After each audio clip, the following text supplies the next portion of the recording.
कितना बेस्वाद है ये फिश फ्राई। और ये सॉस भी कितने फीके फीके लग रहे हैं।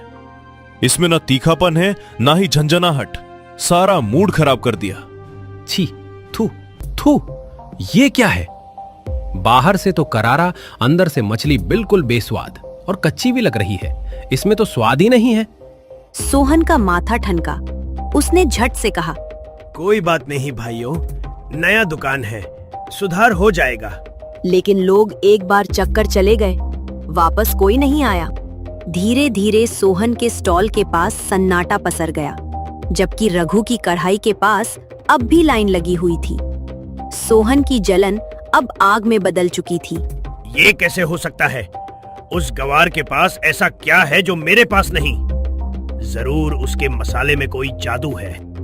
तभी वहाँ पर सोहन का आदमी एक पक्की खबर ले आता है। सेठ जी, ये पक्की खबर है। उस मछुआरे की पत्नी घर में एक गुप्त मसाला बनाती है, जिसका नाम सप्तरंगा मसाला है।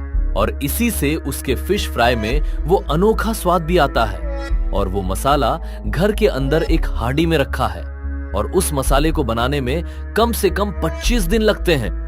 अच्छा, ये बात है, सप्तरंगा मसाला। मुझे वो मसाला चाहिए, किसी भी कीमत पर। कल्लू। हाँ मालिक। आज रात तू रघु की झोपड़ी में चोरी करेगा। उसके घर में एक हांडी में मसाला रखा है, सतरंगा मसाला। उसकी खुशबू से ही तुझे पता चल जाएगा कि ये वही मसाला है। उसे उठाकर मेरे पास ले आ, बस चुपके से, कोई देखे नहीं। लेकिन मालिक, ये तो चोरी है। चोरी नहीं, कारोबार की रणनीति है। तुझे अपनी नौकरी प्यारी है ना, तो तुझे ये काम करना ही होगा कल्लू। अगर ये ढाबा बंद हुआ तो तेरी नौकरी भी नहीं रहेगी, और बाद में तू अपने बीवी बच्चों को क्या खिलाएगा? और मैं ये भी इंतजाम कर दूंगा कि तुझे कहीं भी नौकरी ना मिल सके। समझ गया? कल्लू ने दबाव में आकर हाँ कह दिया। रात का अंधेरा था। कल्लू ने डरते डरते रघु की झोपड़ी की ओर कदम बढ़ाए। रघु और कमला दिन भर की थकान के बाद गहरी नींद में थे। झोपड़ी के अंदर एक मिट्टी की हांडी में बंद वह सतरंगा मसाला रखा था। कल्लू छत से घर के अंदर घुस गया। वो बहुत घबराया हुआ था। लगता है यही है वो सप्तरंगा मसाला। वाह, खुशबू तो कितनी बढ़िया आ रही है। हे ऊपर वाले, मुझे माफ करना। अपना पेट बचाने के लिए मुझे ये करना पड़ रहा है। कल्लू ने धीरे से हांडी उठाई और बाद में कल्लू अंधेरे में गायब हो गया। सुबह जब कमला उठी तो उसने देखा कि सप्तरंगा मसाले की हांडी कहीं नहीं दिख रही। हाय राम, मसाले की हांडी गायब है। रघु जी, देखो तो। दोनों ने इधर उधर ढूंढा, लेकिन कुछ पता ना चला। जी, ये मसाला बनाने में कितनी मेहनत की थी हमने, और आज की फिश फ्राई कैसे बनाएंगे? कोई बात नहीं कमला, मुझे अब थोड़ी बात समझ आ रही है। याद है उस दिन वो सोहन सेठ हमसे झगड़ा करके गया था? मेरा मन तो यही कह रहा है कि ये मसाला सोहन सेठ ने ही चोरी किया होगा। तभी वहाँ पर कमला की माँ आती है, जिसने उसे ये सप्तरंगा मसाला सिखाया था। क्या हुआ कमला बेटा, बड़ी चिंता में लग रही हो? माँ, बहुत बुरा हुआ है। मैंने 25 दिन मेहनत करके जो सप्तरंगा मसाला बनाया था, वो किसी ने चोरी किया है। अब उस मसाले के बिना हम फिश फ्राई कैसे बनाएंगे? बेटा, तुझे याद है मैंने क्या कहा था? वो मसाला सिर्फ ईमानदार और मेहनत करने वाले के रसोई में ही अपना स्वाद देता है। रघु के हाथों में स्वाद है। वो मेहनत और सफाई से स्वादिष्ट फिश फ्राई बनाता है, इसलिए उसके फिश फ्राई में ये मसाला अपना स्वाद छोड़ता है। पर किसी लालची व्यक्ति ने अपने खाने में इसे इस्तेमाल किया, तो उसके साथ बहुत बुरा होता है, और उस व्यक्ति का लालच और बेईमानी का स्वाद उस खाने में उतर आता है। पर माँ, ये कैसे हो सकता है? बेटा, वो सप्तरंगा मसाला कोई साधारण मसाला नहीं। उसमें एक खास आयुर्वेदिक जड़ी बूटी है जो मैंने पहाड़ों से लाई है। और उस जड़ी बूटी की खास बात ये है कि वो अच्छे खाने को बहुत अच्छा स्वाद देती है और खराब और गंदे खाने का स्वाद और गंदा बना देती है।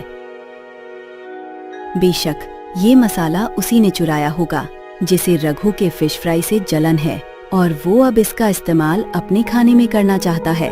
पर देखना बेटा, लोगों को सच अपने आप ही पता चल जाएगा। पर माँ जी, अब हम बिना सप्तरंगा मसाला के फिश फ्राई कैसे बनाएंगे? मतलब वही मसाला फिश फ्राई को 4 चांद लगाता है।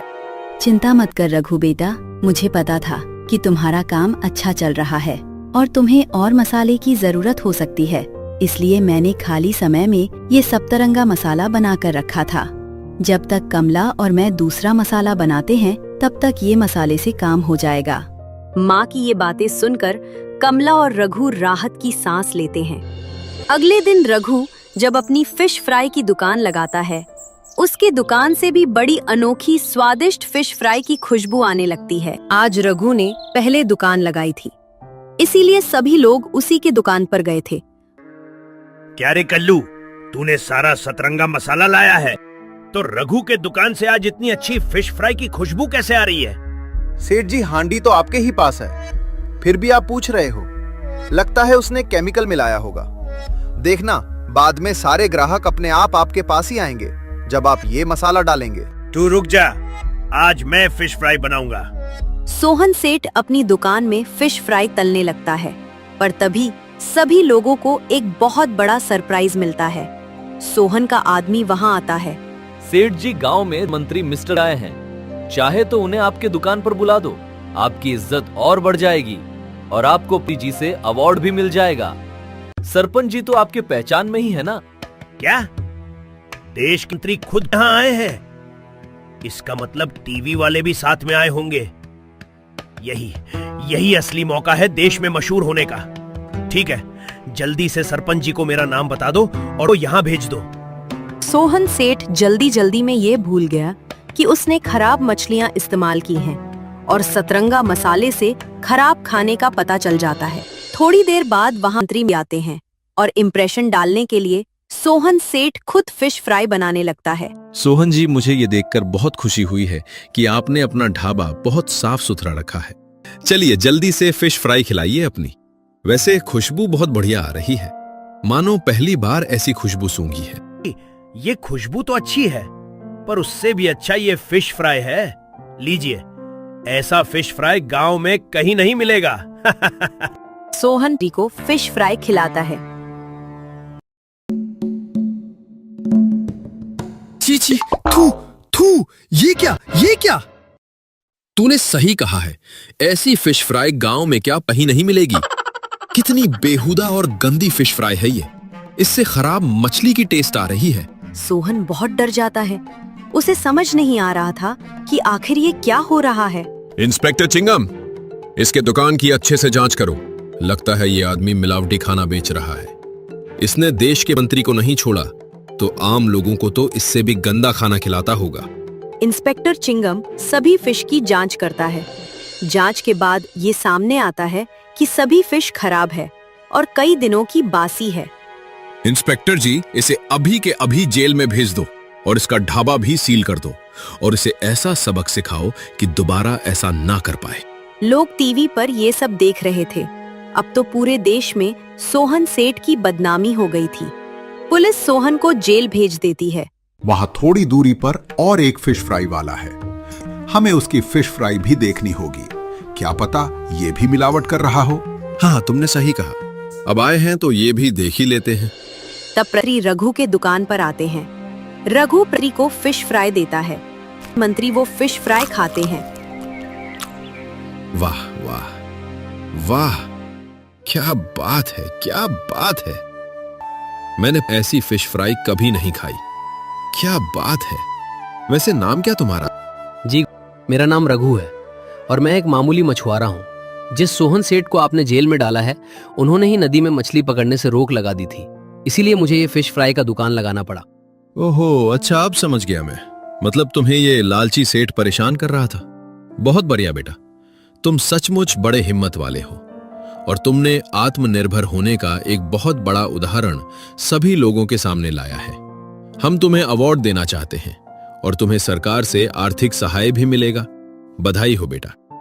अब देश में चारों तरफ रघु का नाम फेमस हो जाता है। रघु को मंत्री अवार्ड और नकद राशि इनाम में देते हैं और होटल मैनेजमेंट के कोर्स में रघु की कहानी भी छप जाती।